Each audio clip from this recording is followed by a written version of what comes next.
Wind മില്ലിൻ്റെ സമീപത്തായിട്ട് ഞങ്ങൾ വാഹനം നിർത്തി. അപ്പോൾ സൈക്കിൾ പാതയിൽ കൂടിയാണ് ഇപ്പോൾ ഞങ്ങൾ സഞ്ചരിക്കുന്നത്. സൈക്കിൾ യാത്രക്കാർക്ക് ഇമ്പോർട്ടൻസ് കൊടുക്കുന്ന ഒരു റോഡാണിത്. റോഡിൻ്റെ രണ്ട് വശവും റെഡ് ലൈനിലുണ്ട്. അത് സൈക്കിൾ യാത്രക്കാർക്കുള്ള പാതയാണ്. നടുക്കൂടെ മാത്രമേ ഉള്ളൂ കാറുകൾക്ക്. ഇത് കാണാൻ വേണ്ടി കുറേ ആൾക്കാർ ഇവിടെ വന്നിട്ടുണ്ടെന്ന് തോന്നുന്നു. ഇപ്പോൾ ഞങ്ങളൊരു ഗ്രാമപ്രദേശത്തൂടെയാണ് പോകുന്നത്. ദൂരത്തിലൊരു വിൻഡ് മില്ല് കണ്ടു. അപ്പം അത് ലക്ഷ്യമാക്കിയാണ് ഞങ്ങൾ പോകുന്നത്. ഇതെല്ലാം ചോളവും ഗോതമ്പും ഒക്കെ വയലുകൾ. ചോളമാണോ അത്? അതെന്ന് തോന്നുന്നില്ലേ. കുത്തല്, അരയ്ക്കല്, പൊടിക്കല് അങ്ങനെയുള്ള എല്ലാവിധ ആവശ്യങ്ങളും നിർവഹിച്ചിരുന്നത് ഈ വിൻഡ് മില്ലുകൾ ഉപയോഗിച്ചാണ്. ഇതൊരു 4 ചിറകുകളായിട്ടാണുള്ളത്.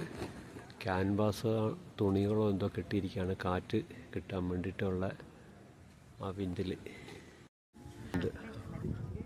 ധാരാളം ടൂറിസ്റ്റുകൾ ഇത് കാണാൻ വേണ്ടിയിട്ട് ഇവിടെ വരുന്നുണ്ട്. തദ്ദേശീയരും വിദേശീയരുമായിട്ടുള്ള ആൾക്കാരെല്ലാം കാണാൻ വരുന്നുണ്ട്. മായ ചിറകുകളാണ് ഇതിൻ്റെ.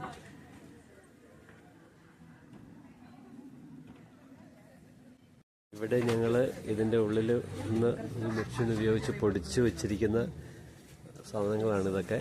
അപ്പം ഇതൊന്ന് കാണാൻ വേണ്ടിയിട്ട് ഇതിൻ്റെ ഉള്ളിലോട്ട് ഞങ്ങളൊന്ന് കയറുകയാണ്.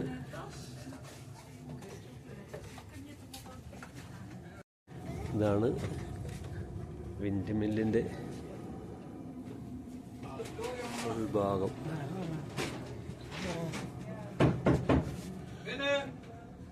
ഗോതമ്പുകൾ ഇങ്ങനെയാണ് പൊടിക്കുന്നത്.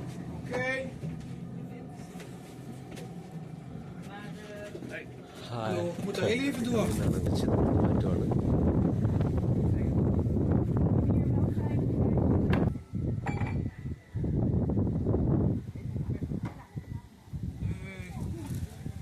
ഈ മനുഷ്യനാണ് ഗോതമ്പ് പൊടിക്കാത്ത മുന്നിൽ നിൽക്കുന്ന ആളാണ് ഇത് പൊടിക്കുന്ന ആൾ. എന്തായാലും ഭാഗ്യത്തിന് ഞങ്ങളിപ്പോൾ വന്ന സമയത്ത് ഇതിൻ്റെ ഡയറക്ഷൻ മാറ്റുന്നത് കാണാനുള്ള ഭാഗ്യം ഞങ്ങൾക്കുണ്ടായി. ഇങ്ങനെ പലചക്രത്തിൽ ഇതിലാണ് വരുന്നത്. അപ്പോൾ അതിൻ്റെ കറക്കലിൻ്റെ സ്പീഡ് കുറഞ്ഞിട്ടുണ്ട്.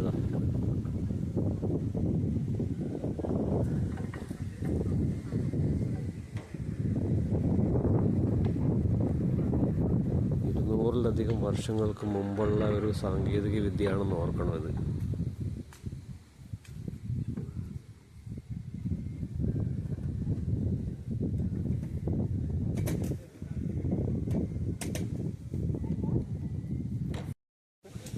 ഇതിൻ്റെ വിൻഡ് വരുന്നത് അതങ്ങോട്ട് കറക്കുമ്പോൾ ഇതാ വിൻഡിൻ്റെ ഫാൻ ഇതാ ഇങ്ങോട്ട് മാറി വരുന്നത്.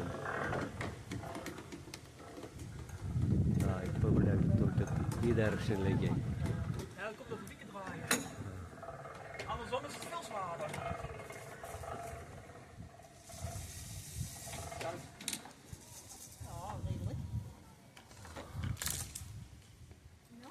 ഇപ്പോൾ ഇതാ വളരെ വശത്തേക്ക് ടൈറ്റാക്കി ചങ്ങല ബ്ലോക്കാക്കി ഇടുവാണ്.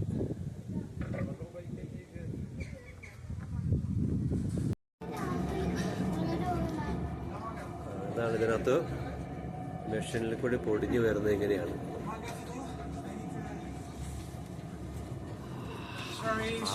സോറി.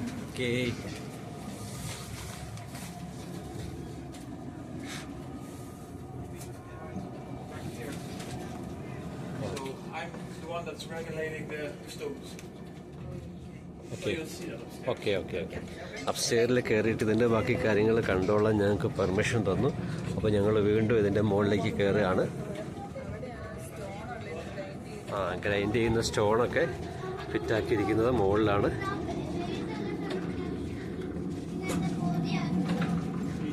അതാ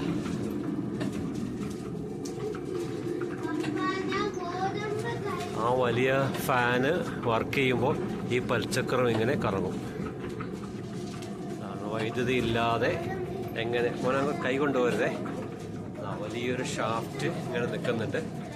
ആ ഷാഫ്റ്റിൽ കൂടി ഇതിങ്ങനെ പൊടിഞ്ഞ് താവോട്ട് താഴുന്നു. ഇതിൻ്റെ കല്ലാണിത്.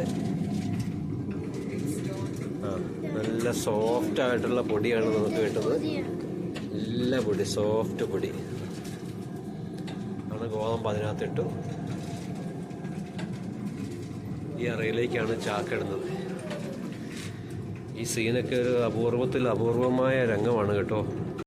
ആണ് വിൻഡ് മില്ലിൻ്റെ ഫാന് ഇതെങ്ങനെ കറങ്ങുന്നതനുസരിച്ച് ഇതിൻ്റെ ഷാഫ്റ്റ് ഇങ്ങനെ കറങ്ങുന്നു. ആ ഷാഫ്റ്റുകൾ താഴെയുള്ള പൊടിക്കുന്ന സ്റ്റോണിലേക്ക് എത്തുന്നു. സ്റ്റോൺ പിരിയുന്നതനുസരിച്ച് ഗോതമ്പ് നല്ല പൊടിയായിട്ട് വരുന്നു. ഇതാണ് ഇതിൻ്റെ ഏറ്റവും ലളിതമായ സാങ്കേതിക വിദ്യ. 1800-കളിൽ വൈദ്യുതി ഇല്ലാതിരുന്ന കാലഘട്ടത്തിൽ ഗോതമ്പ് പൊടിക്കുകയും എല്ലാ കാര്യങ്ങളും ചെയ്തുകൊണ്ടിരുന്നത് ഇങ്ങനെയായിരുന്നു. നല്ല കാറ്റുണ്ട്. കാറ്റിൻ്റെ ഗതിവേഗം കൂടിയനുസരിച്ച് നല്ല സ്പീഡിലാണ് ഇപ്പോൾ ഇത് വർക്ക് ചെയ്യുന്നത്. അതിനേക്കാളും വളരെ വേഗത്തിലാണ് ഇപ്പോൾ ഇത് വർക്ക് ചെയ്യുന്നത്, പൊടിഞ്ഞു കിട്ടുന്നത്. മില്ലിൽ പൊടിച്ച പൊടികൾ പല ക്വാളിറ്റികളിലാക്കിയിട്ട് ഇവിടെ വിൽപ്പനയ്ക്ക് വെച്ചിട്ടുണ്ട്.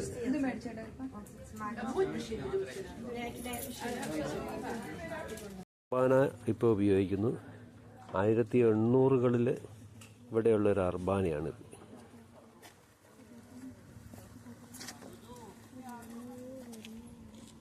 എങ്ങനെയുണ്ട് നമ്മുടെ അർബാന? എങ്ങനെയുണ്ട്? സൈക്കിള് ചവിട്ടുന്ന ആൾക്കാരുണ്ട്.